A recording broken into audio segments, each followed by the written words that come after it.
Hi everybody, welcome to my channel. So this is a different kind of video. If you read the title, then you kind of know a little bit of what happened. So today's Sunday morning. I guess we're gonna just title this story time. It happened this morning, so it's still kind of fresh. It happened maybe about 6 hours ago. And I was kind of thinking, I talked to Raul about if I should tell the story or not. And he's like, yeah, maybe it'll help you if you just talk about it. So here's the story. I have really bad anxiety. I don't really like to be in stores that are really too crowded. On the weekends, grocery stores get really, really crowded, especially where I stay. We have to get up like really, really early to go grocery shopping. The store opens at 6 a.m. and so I get up at 5, get ready, and so we go.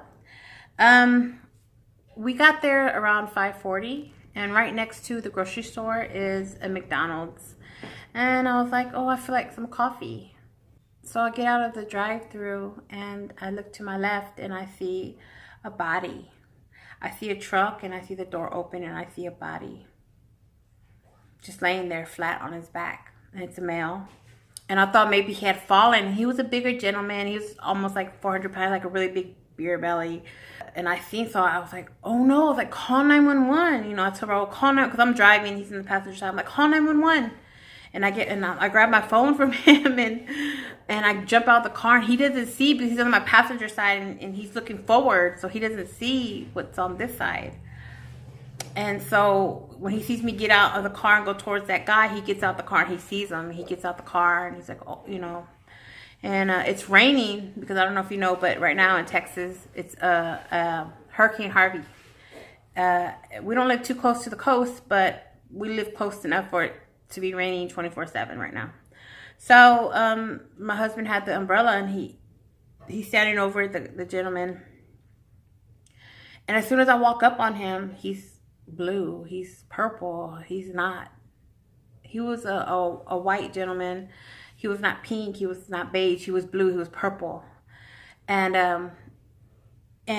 my phone, it was for some reason, I was in a panic. So I couldn't find the app to go to my phone. So I'm like, I wave these two people that are going into the McDonald's. I'm like, hey, can y'all help this guy?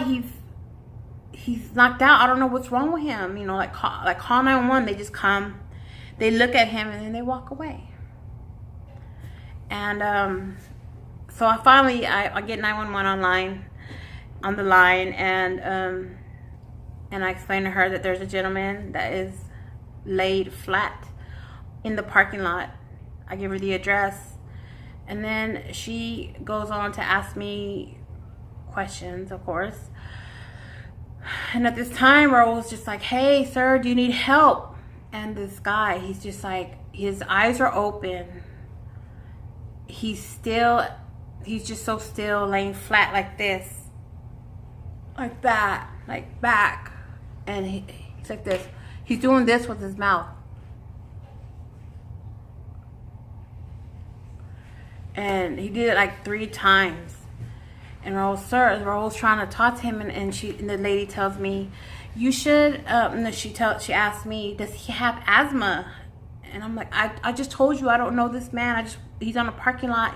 He's right next to his truck. And I'm looking at him up and down from his head to his toes, and I see and what really, really stuck with me is that his shoes, one shoe was on, one shoe was off. And I don't know why that sticks with me. I feel like because he must have just fell over and just flat, And so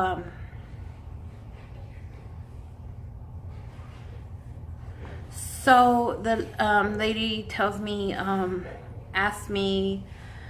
she's just asking me questions that don't make no sense. Like, is he awake?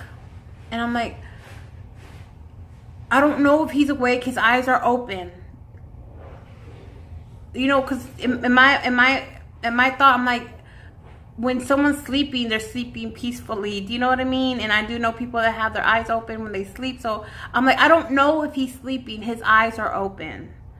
Like, what is she? If she wanted me to tell her if his eyes were closed, then she should have just asked for that. Like, do you know what I mean? So I was just like, and of course I was panicking and I was crying because I knew that he was like, he was dying because he was so blue. And I kept repeating, he's so blue. He's so blue, what do I do? So Raul kneels next to him and he tilts his head back. And then the lady tells us to start doing compressions. And Raul's trying to help and it's not working. And he is just blue. And he stops doing the thing with his tongue and his eyes are just open, staring up in the sky. Okay, so then the cops come and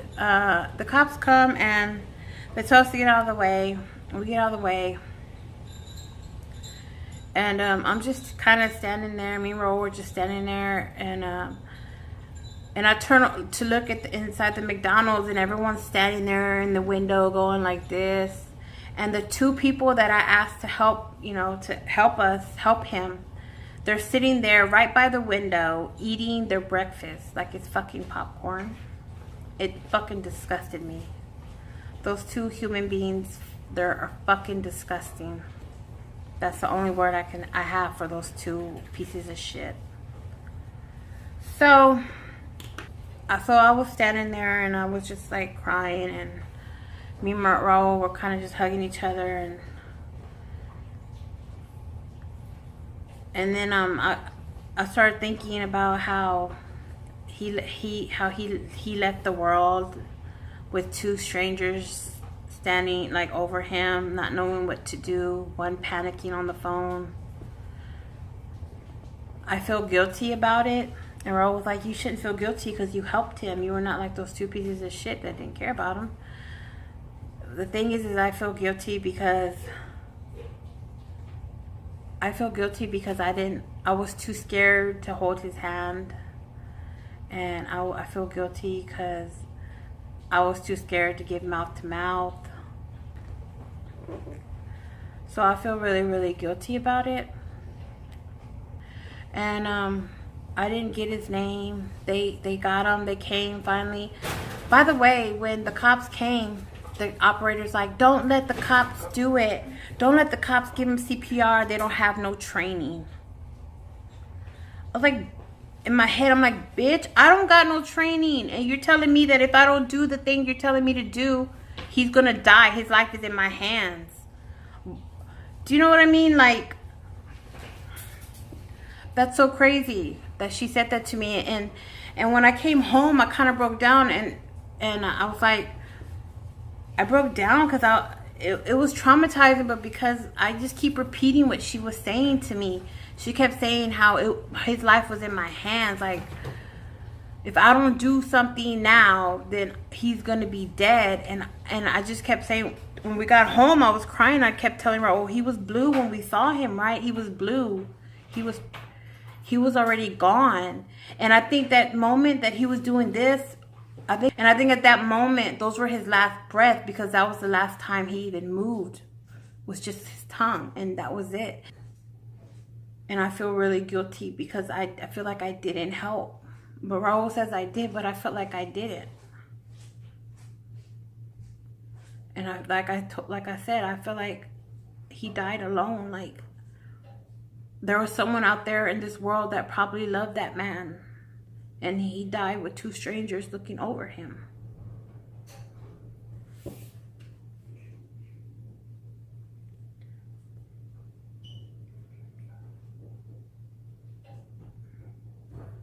And I feel really guilty because I did not kneel down and hold his hand.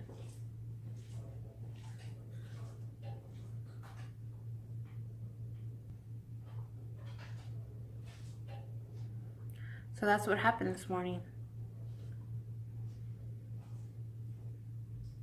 And all the image I have in my head is that man laying on the ground. Purple. So we went back to the McDonald's because Raul said his truck was still there. And I went and I wanted to look up his license plate to see, because I wanted to know his name.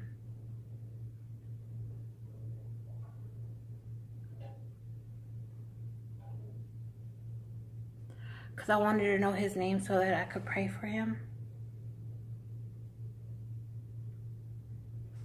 But I couldn't get it.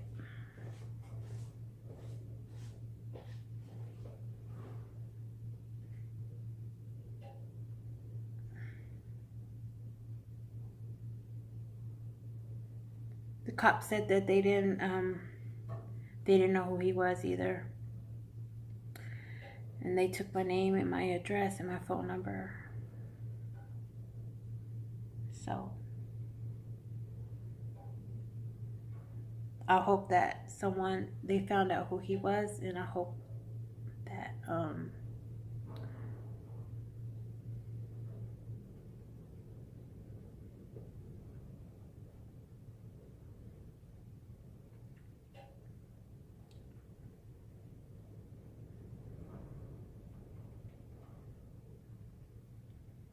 that's the end of my story.